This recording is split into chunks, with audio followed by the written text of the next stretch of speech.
Okay, magandang araw po sa inyong lahat, mga minamahal ko mga kababayan. Muli po, nandito na naman po ang inyong lingkod, Epipanyo Labrador, dito po sa ating programang Reaction Mo, Birada ko. Okay, bago pa tayo mag-umpisa, binabati kong lahat ng mga Epipanyo supporters, lahat, Luzon, Visayas, Mindanao, maging ang ating mga kababayan sa abroad na lagi pong sumusuporta sa channel na ito. At syempre, pakiusap ko lang po, huwag po kayo mag-skip ng ads, lalong-lalo na po sa mga kaisa natin. Nang sa ganun po, ay makatulong po kayo sa inyong abang lingkod, Epipanyo Labrador, dito po sa ating programang Reaction Mo, Birada ko.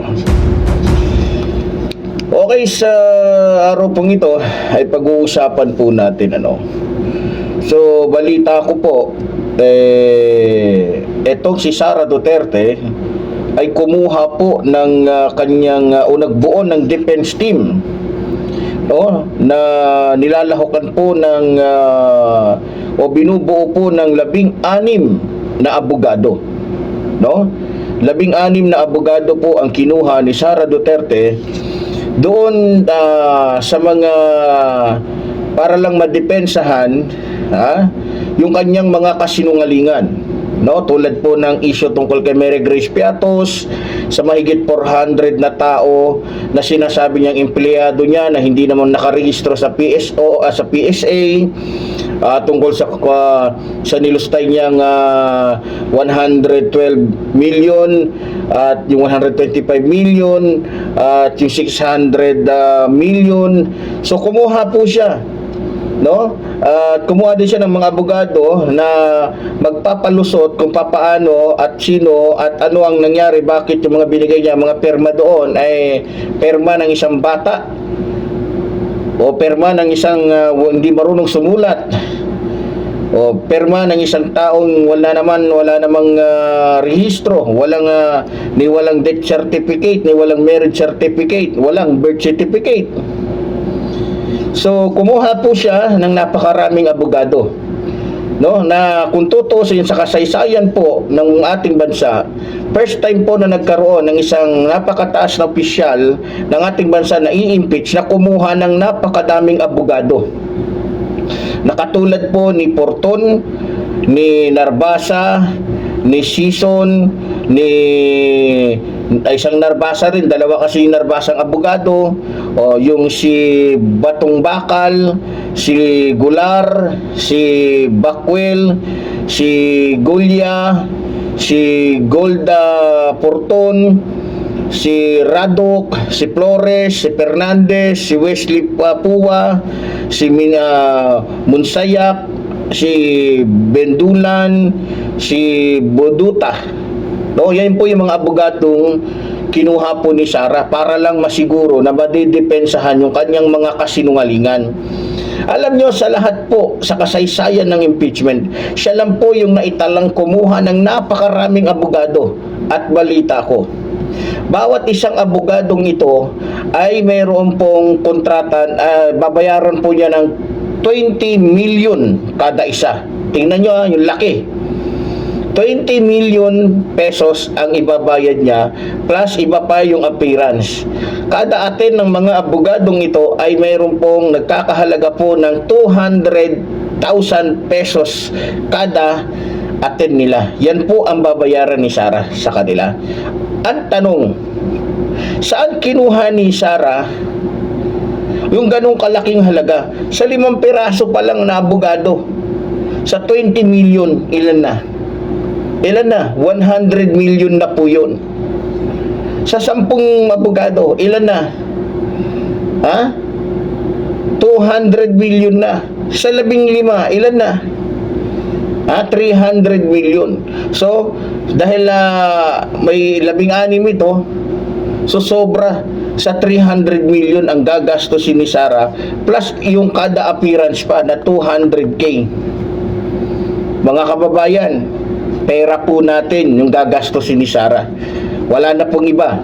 Pera po natin yung gagastusin niya na mahigit 300 million na kontrata para lang masiguro madepensahan yung kanyang kasinungalingan tungkol kay Mary Grace Piatos, tungkol sa 125,000 na million pala na ginastos niya sa loob lamang ng 11 days. Alam nyo, nakakatawa. Para lang masiguro ni Sara na madidepensahan yung kanyang kasinungalingan, Ganito kadaming abogado, naniguro si Gaga. Naniguro yung halimaw para lang masiguro. Isip-isip niya, marami naman akong nanakaw, marami akong pera na pwedeng ipambayad sa mga abogado na didepensa sa kasinungalingan ko. Marami akong pera na pwedeng magdepensa sa lahat ng mga kahayupan ko, kagaguhan ko, sa pagnanakaw ko, sa kawalangyaan ko. Ayun, kumuha nga. Samantalang itong 16 na to, ang kakaharapin nila ay walang iba kundi si Antonio at Attorney Antonio Bukoy lang. Tagapagsalita. Isa lang kokontra dun sa 16. Mga kababayan, di nyo ba nahahalata? Ha? Kung tutusin, pwedeng si Sara na nga lang eh. Hindi na kailangan tong 16 na to eh. Kung talagang walang tinatago at talagang nasa mabuti at nasa magandang ni Sara dinala yung pera eh. Hindi niya kailangan ng 16 na abogado para depensahan lang yung kasinungalingan niya.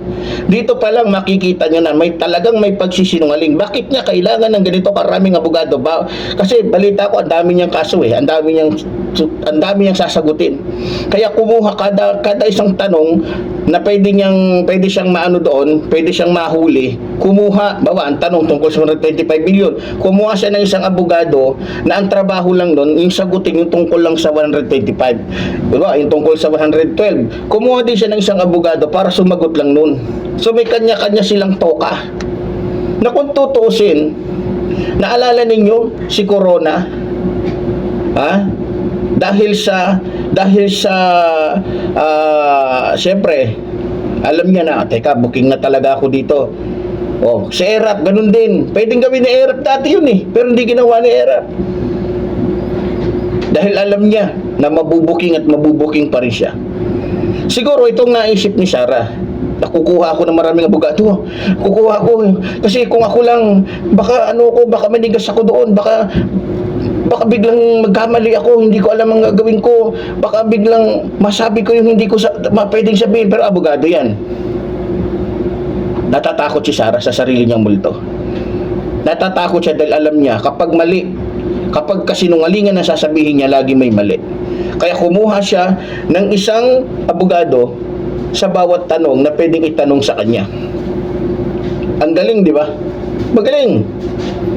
Dahil yun ang inaakala ni Sara. Dahil akala ni Sara, kapag kumuha siya ng maraming abogado, lusot na siya. Akala ni Sara, gamit ang pera ng taong bayan, na ipambabayad niya sa mga ito, lusot na siya. Hindi na siya makukulong, hindi na lalabas ang katotohanan.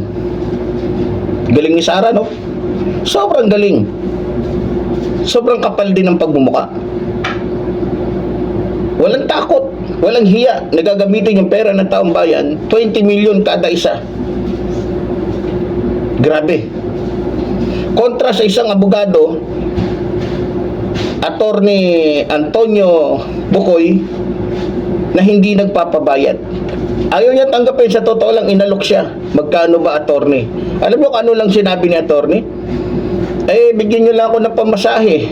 Bigyan niyo lang ako ng yung ano niya, pero yung sisingilin ko kayo, ayaw ko. Kasi ang gagawin ko, kaya ako tatayo dyan sa impeachment na yan para sa taong bayan. Di ba? Samantala yung mga abogado ni Duterte, 20 million kada isa ang kakapal ng pagmumuka. Ang lakas ng loob na ipagtanggol yung magnanakaw dahil lang sa pera. Di ba? Siyempre pagkakataon din nila to. Kasi karir ni Sara ang pinag-uusapan dito. Political career ni Sara. At siyempre pag napatunayan kasi siya dito, wala na. Yung pangarap ni Sara na maging pangulo, para iligtas yung kanilang mga kalyado, yung tatay niya, yung sila Roque at iba pa, hindi na matutupad. Di ba? Isa na din yan, yung kanilang pakikipagkaugnayan sa bansang China, hindi na matutupad. Lalong hindi na matutupad yung pananakop ng bansang China.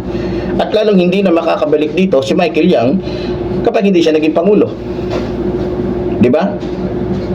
Lalong hindi na mag-ooperate ang mga Pogo pagka hindi siya naging pangulo. Nagmamadali yung mga operator ng Pogo. Kailangan mag-opisya na tayo. Nagmamadali na rin ang China. Minamadali na si Sara. Ang kapal ng mukha ni Sara, mga kababayan. Kayo, payag kayo.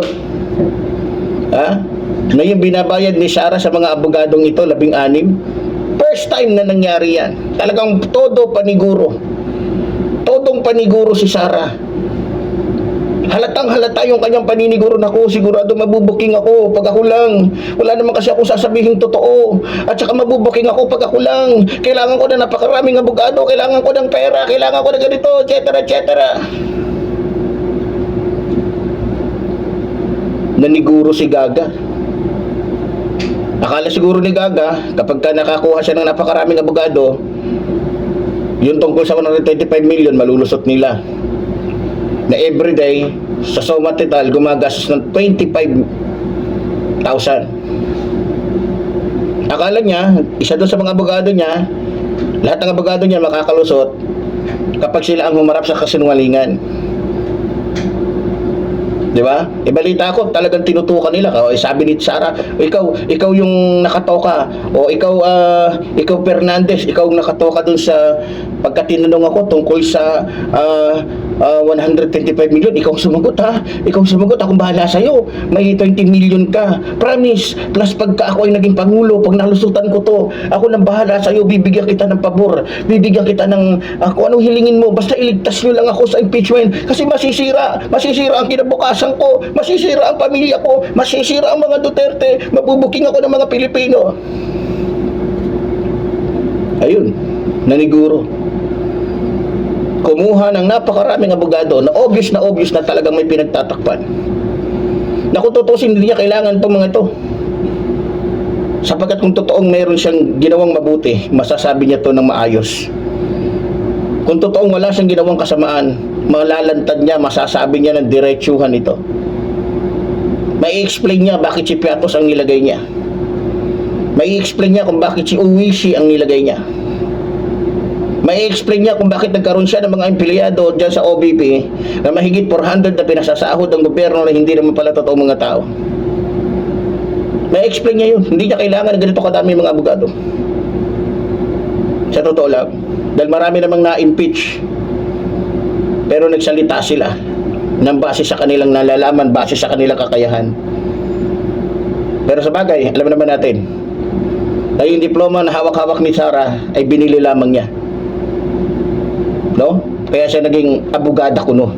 Pero sa kabubuhan, saksakan ng kabubuhan. Magaling lang siyang gumawa ng mga alibay. Pero pagdating na sa actual, wala na. Nalilimutan niya na, hindi niya alam gagawin niya. Tulala na siya. Kaya dinadaan na lang siya sa tapang-tapangan. No?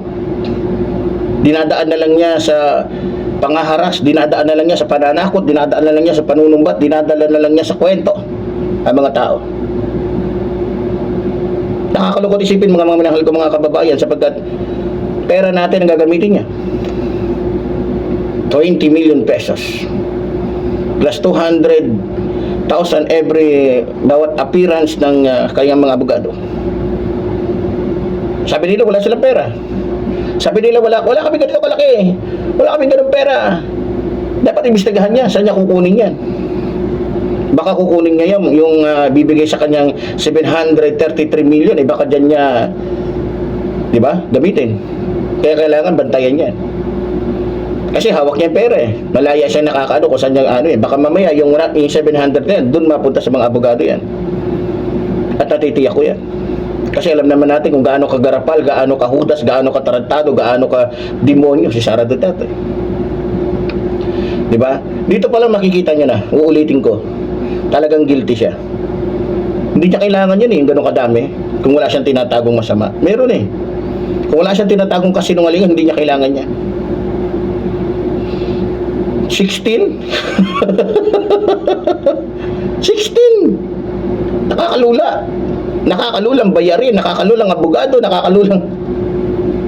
Diba? Pwede naman siya tanungin dun Hindi niya kailangan gumastos ng milyon-milyon, daan-daang milyon. Kasi kung wala siyang tinatago, tatanungin siya, Sara, saan mo dinala yun? Pwede naman yung sabihin, dito, ito yung ebidensya, ito yung papeles, ito yung resibo. Ano nangyari? Bakit ganoon? Diba? Talagang todo depensa siya. Sabi niya, tanggap na niya kung ano mangyayari sa kanya. Alam mo ba't sinabi niya yun? Ba't niya sinabi na tanggap niya na kung ano kalalabasan? Kasi, alam niya talaga. na matatalo siya. Kung kakalabanin niya ang katotohanan, dala-dala niya ang kasinungalingan niya, matatalo talaga siya. Pero siguro may nag-advise sa kanya, wag mo bibitiw, nako. Paano na si Roque? Paano na si Tebes? Paano na yung mga kalyado natin? Paano na yung China? Paano na yung mga Pogo? Paano na yung sindikato? Paano na yung triad? Pag wala ng Presidenteng Duterte, mababaon na sa limot. Kaya malamang may nag-i-sponsor sa kanya. Kung di naman, kung wala nag-i-sponsor, may nagtutulak lang talaga sa kanya. Wag mong iano yan, wag. Kasi delikado, mawawala tayo sa eksena, mawawala yung ano natin, hindi na tayo kikita. Lalo na si Kibuloy. Number 1, pinaka-target talaga nila na maligtas si Kibuloy. Kaya kinakailangan na maging presidente si Sara. Dahil siguradong palalayain ni Sara yung rapist na katulad ni Kibuloy. Taga niyo sa bato yan. Palalayain niya. Si Tebes, lalaya yan. Yung mga kriminal, lalaya yan. Maniwala kayo. Dahil may isang kriminal din na magiging Pangulo. Kaya kinakailangan, suggest natin dito, madaliin na ng ating Pangulo, kamayin niya na to. Kausapin niya ng ICC, padampot na agad niya si Sara. Kung ganun lang din naman ang pinapatagal-tagal nila yan. Isama na si Escudero at yung iba pa mga senador, isama na yan, tapos pugutan lahat ng ulo doon, yung 18 mga senador. Pugutan na ng ulo lahat yan. Di ba? Wala din naman mga kwenta yung mga yan eh. Isama na si Bato, si Bongo. Isama na si Marcoleta. Para mawala na ng senador ng malaking mata, walang kwenta, bobo, American Prague, tanga. 'Di ba? So, mga kababayan, nakakalungkot. Kasi ewan ko ba kung bakit hindi pinress yung ano nito, yung kayamanan nila. Gagamit pa rin nila eh. Dito lumalabas talaga yung katotohanan. Talagang sobrang mapera nila. Sobrang mapera. Tapos sasabihin nila hindi sila mapera. Yun doon nga lang sa $150 million, questionable na yun eh. Pero ewan ko bakit parang nakapikit yata ating gobyerno, parang hindi nila nakikita yan. Diba? Pero ako, kung ako ang Pangulo, sisilipin ko na yun eh. Teka, bakit? Akala, sabi ni Digonia, wala siya pera. Nung i-invite siya dati sa Senado, sabi niya, Davao pa ako, hindi man ako basta-basta makakada, malayo. Yung inaasahan ko lang, pension ko. Pero may $125 million. Ay, $150 million pala, sorry. Diba? Ito pala, makikita niyo na yung kasinungalingan eh. Papag-aaralan niyo, teka, sinungaling to ah. Niluloko niya mga Pilipino, lalo na to si Sara. Sabi ni Sara, ay wala kaming ganyang kalaking pera. Simple lang kami. Wala kaming ganun. Saan niya kukunin yung mahigit 300 million na yan? Sige nga, naibabayad niya sa mga ano niya, abogado niya. Sa total, mahigit 400 na yan. Kasi kada appearance, 20K, 200K. Kada appearance ng mga abogado niya. Diba? So mag-isip kayo, mga minamahal ko mga kababayan. Takot talaga. Takot si Sara ma-impeach. Yan ang katotohanan. Sobrang takot na takot siyang ma-impeach. No? Kasi hindi siya kukuha ng ganun. Sa totoo lang, sapat na 2-3 eh. Kahit nga 2 lang, okay na eh. Sa kaso niya na yan. Basta matibay ang ebidensya niya, talagang hindi siya nagloko. Hindi siya nagnakaw. Diba? Takot at takot siya. Kasi alam niya, maliwanag na mayroong mahigit 400 na empleyado ng OBP na pinapasahod natin na walang PSA. Kaya kumuha siya, humakot siya. Akala ni Sara sa pamamagitan ng dami ng kanyang mga abogado, mapagtatakpan niya yung katotohanan.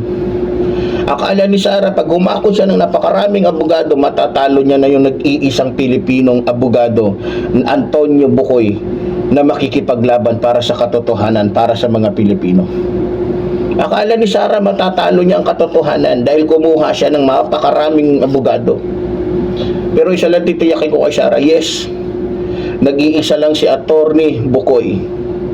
Pero naniniwala ako, mananaig siya laban sa 16 na hudas na abogado, no? Na bayad kesa sa isang abogado na ayaw magpabayad na naglilingkod sa mga Pilipino.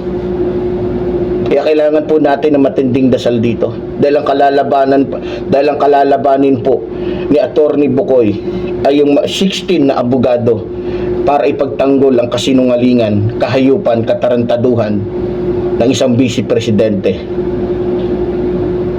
Matinding labanan. Isa laban sa 16. 16 na handang pagtakpan ang kademonyohan, kasinungalingan, at isang Pilipinong abogado na handang ipaglaban ang kabutihan, ang katotohanan, alang-alang sa mga Pilipino. Grabe ka, Sara. Ang lupit mo.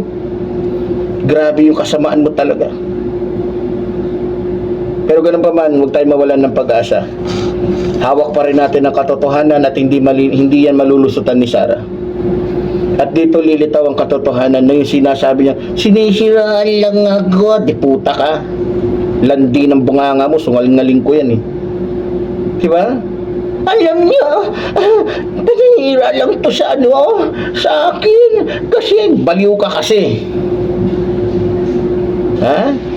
Alam naman natin, kaya kasi hindi ako kaalyado. Sarap mo saksakin talaga sa gilid kang gaga ka.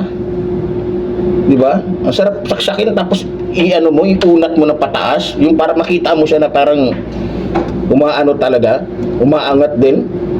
Sarap talaga butasin yung yung gitna ng tiyan, tapos tanggalin lahat ng bituka para magkalat yung kademonyohan. Di ba? Pero ganun pa man, asahan na lang po natin na hindi po magwawagi si Sara, sapagkat alam naman po natin na demonyo yung babaeng to, na dapat na pong kalusin, putulan ng sungay. Kaya sa mga kababayan natin, maraming salamat po sa inyong lahat. Muli po, tulad po ng sinasabi ng inyong lingkod, mabuhay po ang ating inang bayan, mabuhay po nagmamahal sa ating inang bayan. Maraming salamat po.